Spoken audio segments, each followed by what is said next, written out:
Good morning, students. Myself Anita Malam, Assistant Professor, Department of Botany, JDB government girls college Kota. आज का हमारा topic है bamboo और आज के लेक्चर में हम बैम्बू के कल्टीवेशन, क्लाइमेट, सॉइल, इसके डिजीज और पेस्ट के बारे में पढ़ेंगे। बैम्बू, इसका बॉटनिकल नेम बैम्बूसा वल्गेरिस है। हिंदी में इसको हम बांस कहते हैं। यह एक फ्लावरिंग एवरग्रीन प्लांट है और इसकी फैमिली है पॉयसी। यह एक versatile, strong, renewable as well as environment friendly material है और इसको इजीली ग्रो किया जा सकता है। बैम्बू जो है यह फास्टेस्ट ग्रोइंग वुडी प्लांट है। यह आपको बैम्बू आपको दिखाई दे रहा है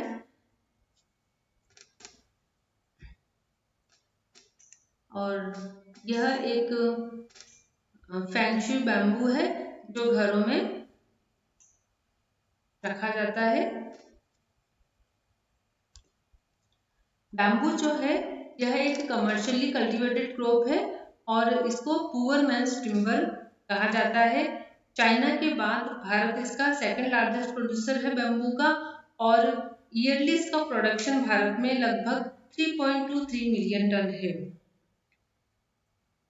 अगर हम एशिया की बात करें तो एशिया में काफ़ी जगह पर बैम्बू का कल्टीवेशन किया जाता है और इसको वुड के जगह सब्स्टिट्यूट के रूप में इस्तेमाल किया जाता है। कई तरह के कंस्ट्रक्शन मटेरियल, जैसे कई तरह की जो बिल्डिंग्स हैं उनमें भी इसको कंस्ट्रक्शन मटेरियल के रूप में यूज़ किया जाता है।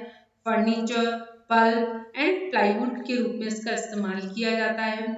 इंडिया भाग्यशाली है क्योंकि यहाँ पर एक बहुत अच्छे रिसोर्सेज हैं बैम्बू के। इसके अलावा बैम्बू की जो शूट्स हैं उनको फूड के रूप में भी इस्तेमाल किया जाता है और इसको एक अच्छे न्यूट्रिशन के सोर्स के रूप में माना जाता है। जो हमारे नॉर्थ ईस्टर्न स्टेट्स हैं भारत के, वहाँ पर बैम्बू का मेजर प्रोडक्शन किया जाता है। ऐसे तो भारत में 136 स्पीशीज ऑफ बैम्बू की प्रेजेंट है, लेकिन कुछ ही स्पीशीज इसकी कमर्शियली फिजिबल है। क्लाइमेट रिक्वायरमेंट हम देखें तो बैम्बू को hot to warm temperate climate condition suit करती हैं, लेकिन समर्स में 15 डिग्री सेल्सियस से कम तापमान नहीं होना चाहिए, क्योंकि जो बैम्बू होता है इसकी रूट्स काफ़ी कमज़ोर होती हैं, थिन होती हैं। इसीलिए जो स्ट्रॉन्ग विंड्स हैं उसे उनको प्रोटेक्ट करना ज़रूरी होता है। दूसरा, ऐसी जगह जहाँ पर कोल्ड विंड्स चलती हैं तो वो कंडीशन भी बैम्बू कल्टीवेशन के लिए अच्छी नहीं है, क्योंकि जो बैम्बू की जो लीव्स हैं उनकी जो टिप्स होती हैं वो डैमेज हो जाती हैं। सॉइल रिक्वायरमेंट, बैम्बू जो होता है उसको कई तरह की जो सॉइल है उसमें उगाया जाता है, लेकिन रॉक स्ट्रियल सॉइल, जो रॉकी सॉइल होती है वो इसके लिए अच्छी नहीं होती है। Well drained sandy soil to clay soil इसके लिए कल्टीवेशन के लिए अच्छी मानी जाती है और जिसका पीएच जो रेंज है वह 4.5 to 6 होना चाहिए। अगर हम भारत की बात करें तो आसाम के जो साउथ पार्ट है जिसको हम डायरेक्ट वैली रीजन कहते हैं, वह बैम्बू के कल्टीवेशन के लिए सबसे बेस्ट जगह है, क्योंकि यहाँ पर जो सॉइल होती है और जो क्लाइमेट कंडीशन है वह बैम्बू कल्टीवेशन के लिए एकदम परफेक्ट है। प्रोपेगेशन, इसका प्रोपेगेशन कलम कटिंग और राइजो मेथड से किया जाता है। सीड्स के मेथड के द्वारा भी इसको प्रोपेगेट किया जा सकता है, लेकिन इसके सीड्स रेयरली ही अवेलेबल होते हैं। बैम्बू के जो सीडलिंग्स होते हैं उनको पहले नर्सरी बेड्स में उगाया जाता है, नर्सरी बनाई जाती है, 1 साल तक उनको वहाँ पर ग्रो करवाया जाता है पॉलीपॉट्स में। देन इन सीडलिंग्स को मेन फील्ड में ट्रांसफर किया जाता है। अगर हम राइजोम प्लांटिंग मेथड का इस्तेमाल करते हैं तो लिटिल केयर इज नीडेड।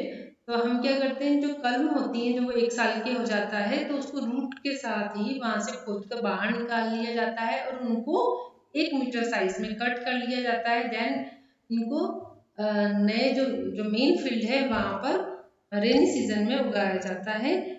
यहाँ पर आप 2 पिक्चर देख सकते हैं, एक तो इसकी कल्टीवेशन की पिक्चर देख रहे हैं आप, किस तरह से कलम मेथड द्वारा यहाँ पर उगाया जा रहा है। और ये भारत में यह इस तरह का सीन आप नागालैंड और आसाम में देख सकते हैं। जो बैम्बू होता है इसको हम रेनी सीजन में ही उगाया जाता है और इसके लिए 60 बाई 60 सेंटीमीटर का एक गड्ढा खोदा जाता है। 1 एकड़ की लैंड में लगभग 200 पौधे लगाए जाते हैं। बैम्बू जो होता है इसकी फसल 5 साल में तैयार होती है और इस बीच में हम ड्यूरिंग फर्स्ट 3 इयर्स हम अन्य फसल जैसे जिंजर, चिलीज और टर्मरिक की फसल लगा सकते हैं ताकि एक्स्ट्रा इनकम हमें मिल सके किसानों को। मैन्यूरिंग एंड फर्टिलाइजेशन, क्योंकि एक अच्छे हाई क्वालिटी के लिए और बेस्ट यील्ड के लिए फर्टिलाइजर बहुत ज़रूरी होता है। और उस समय जब हम सीडलिंग्स को मेन फील्ड में ट्रांसफर करते हैं उस समय मैन्योर और फर्टिलाइजेशन बहुत आवश्यक होता है, क्योंकि जो बैम्बू प्लांट है हैवी फीडर्स होते हैं और काफ़ी मात्रा में जो सॉइल होता है सॉइल के अंदर से न्यूट्रिशन काफ़ी मात्रा में यह ले लेते हैं, इसीलिए फर्टिलाइजर का अप्लाई करना बहुत ज़रूरी है। यहाँ पर एक तो जब हम फसलों को इरिगेट करते हैं, इरिगेशन के पहले और हार्वेस्टिंग के बाद फर्टिलाइजर को अप्लाई किया जाना चाहिए। पोटेशियम और nitrogen are vital components of the fertilizers, क्योंकि पोटेशियम और नाइट्रोजन डालने पर बैम्बू की फसल अच्छी होती है और वह अच्छे से ग्रोथ करते हैं। इसके अलावा green manures, organic compost, wood ash and chemical fertilizer इस्तेमाल किया जाता है।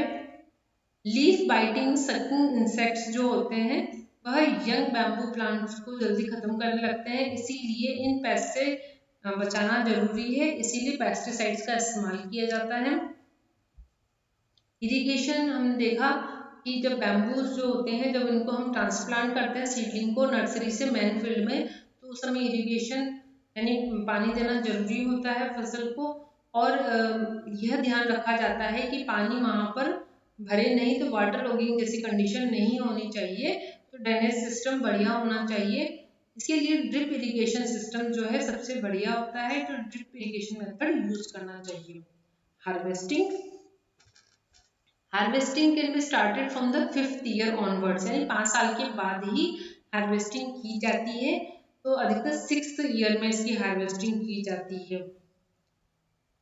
द यूनिट कॉस्ट ऑफ 1 एकड़ of bamboo plantation is around 9400। तो 1 एकड़ लैंड में 5 साल तक का जो खर्चा है वह है 9400 का खर्चा आता है 1 एकड़ लैंड पर। एक बार जब हमारी फसल तैयार हो जाती है तो हर साल हमें इनकम मिलने लग जाती है और काफ़ी अच्छा इसका रिटर्न होता है।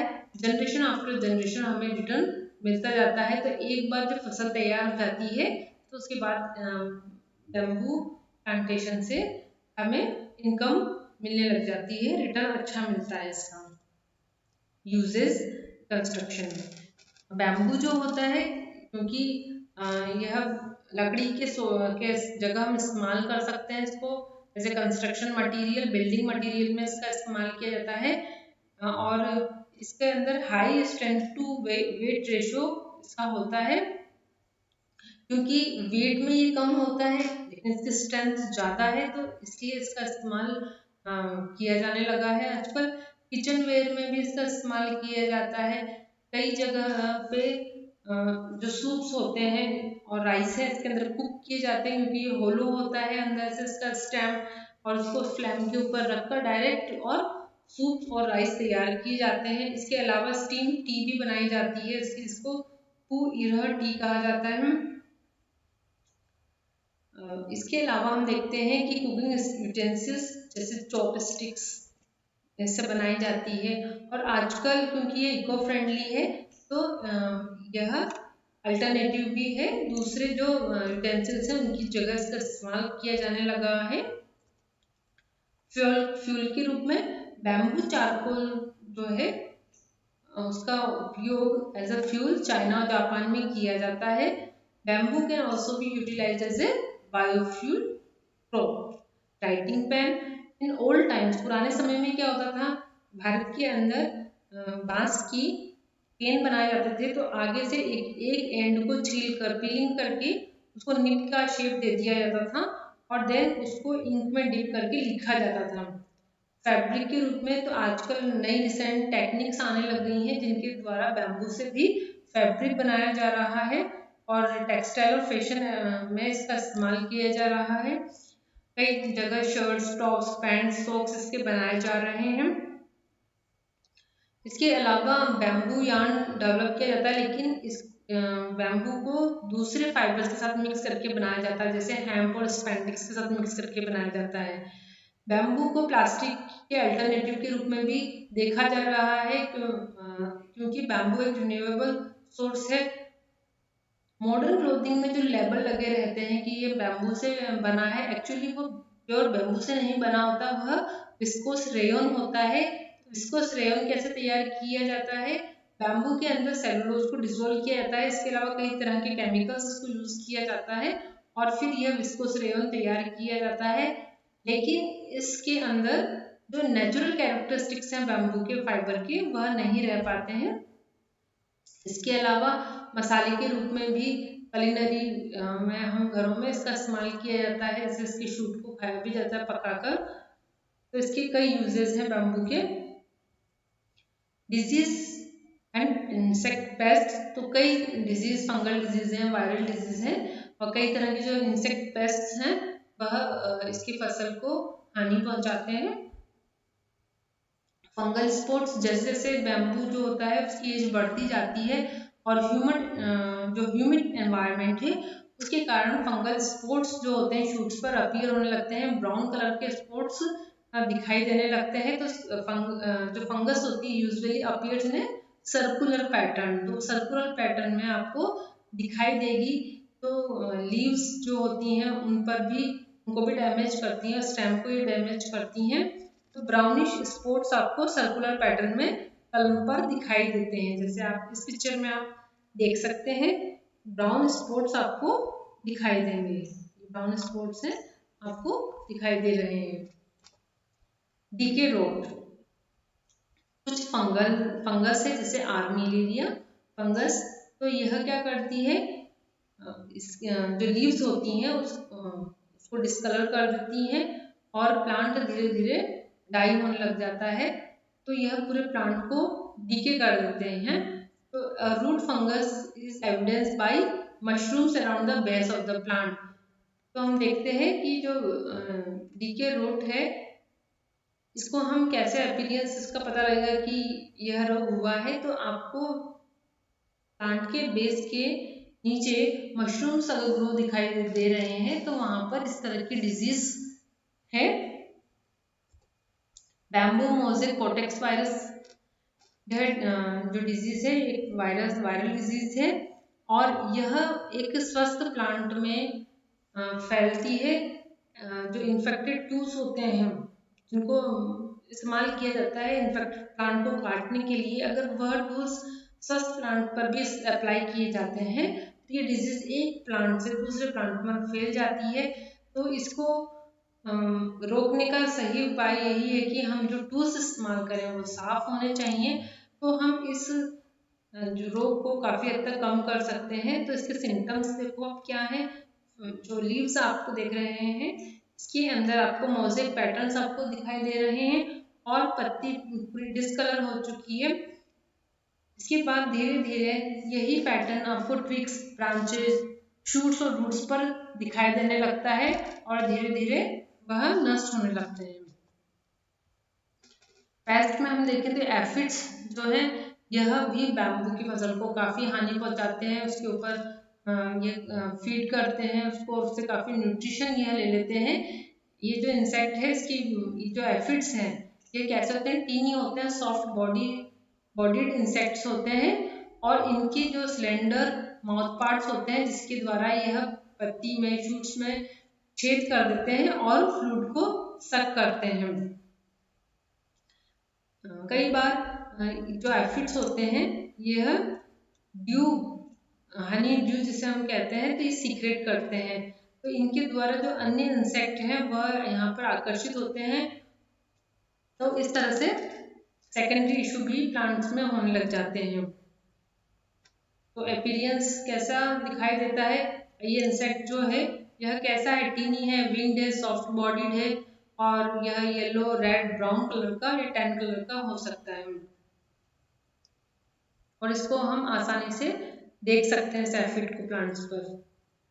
टर्माइट्स जिसको हम दीमक कहते हैं, यह भी प्लांट को काफी हानि पहुंचाते हैं। यह दो तरह के टर्माइट्स हैं, सबटेरेनियन एंड ड्राईवुड। तो सबटेरेनियन टर्माइट्स जो होते हैं यह ग्राउंड में नीचे की तरफ सॉइल के अंदर ट्यूब लाइक चैनल्स बनाते हैं। तो इनका अपीयरेंस है ट्यूब लाइक चैनल्स। तो अर्ली अगर डिटेक्शन हो जाए तो हमें इनका पता लग सकता है और हम पेस्टिसाइड्स का इस्तेमाल कर सकते हैं। तो सबटेरेनियन जो टर्माइट्स हैं यह ट्यूब लाइक चैनल्स सॉइल में बनाते हैं। इसके बाद यह प्लांट के अंदर एंट्री करते हैं कलम्स में और वहाँ पर नेस्ट बना लेते हैं और काफ़ी जल्दी इनकी ग्रोथ होती है। जो फीमेल्स टर्माइट्स होती हैं वहाँ पर एग दे देती हैं और अपना नेस्ट वहाँ पर तैयार कर लेती हैं। तो ये हजारों में संख्या इनकी वहाँ पर मिलती है देखने को।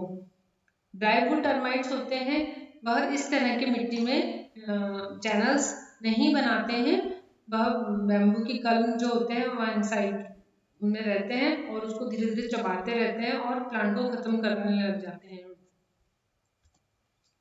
स्केल भी एक टीनी इंसेक्ट है with waxy shell like covering on their back, they to suck on the bamboo, और उसको न्यूट्रिशन पूरा ले लेते हैं और धीरे धीरे न्यूट्रिशन लेने के कारण प्लांट धीरे धीरे खत्म होने लग जाता है। इस प्रकार से हम देखते हैं कि जो स्केल होता है ये little flat cone on branches and leaves पर आपको दिखाई देगा। यह जो स्केल है यह भी हनी ड्यू सीक्रेट करता है और अन्य इंसेक्ट्स को और एंड्स को अट्रैक्ट करता है। पत्ती के नीचे ऐसे आप देख सकते हैं इसको।